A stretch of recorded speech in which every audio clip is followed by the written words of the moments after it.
Hi, I'm back. I'll be reading from the Bible. I'll be reading the New World Translation of the Holy Scriptures.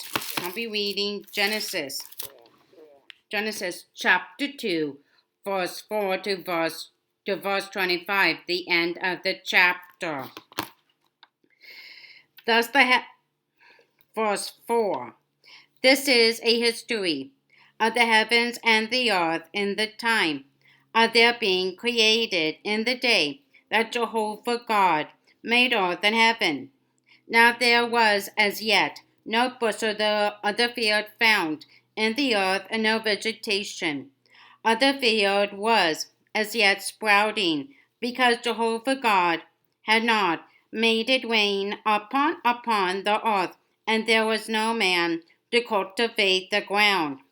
But a mist would go up from the earth, and it watered the entire surface of the ground. And Jehovah God proceeded to form the man out of dust from the ground, and to blow into his nostrils the breath of life, and the man came to be a living soul.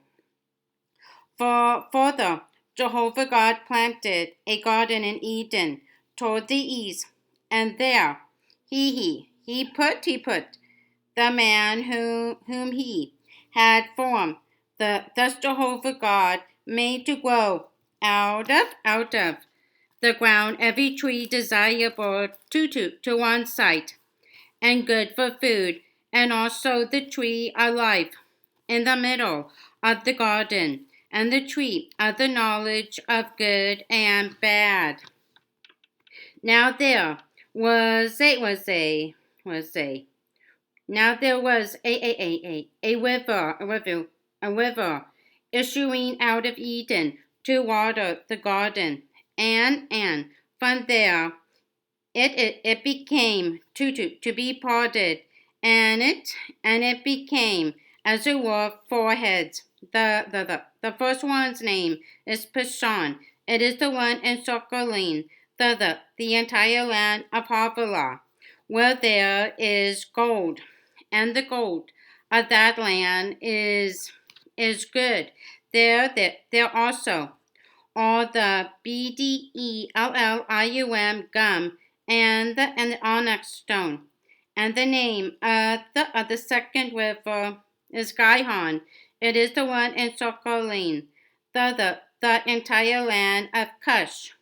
And the name of the third river is Hiddekel. It is the one going to the east of Asher. And the fourth river is the Euphrates. And Jehovah God proceeded to take the man, and settle him in the Garden of Eden, to cultivate it, and to take care of it. And Jehovah God also laid this command upon the man: from every tree of the garden you may eat to satisfaction. But as for the tree of the knowledge of good and bad, you must not eat from it, for in the day you eat from it, you will positively die. And Jehovah God went on to say, it is not good for the man to continue by himself. I am going to make a helper for him, as a complement of him.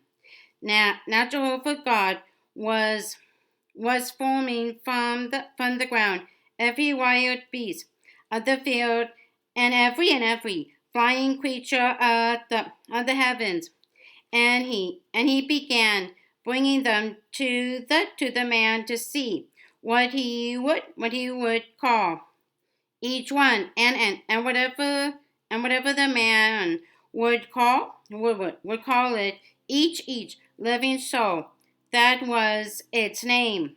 So the man was calling the names of all, the domesticated animals, and of the flying creatures of the heavens, and of every wild beast of the field.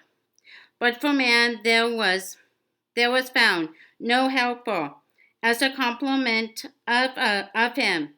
Hence, Jehovah God had a deep sleep fall upon the man, and while he was sleeping, he took one of his ribs, and then closed up the flesh over its place. And Jehovah God proceeded to build the rib that he had taken from the man into a woman, and to bring her to the man. Then the man said, This is at last bone of my bones, and flesh of my flesh. This one will be called woman, because from man this one was taken. That is why a man will leave his father and his mother, and he must stick to his wife, and they must become one flesh. And both of them continue to be naked, the man and his wife, and yet they did not become ashamed. Okay, that's all. Bye.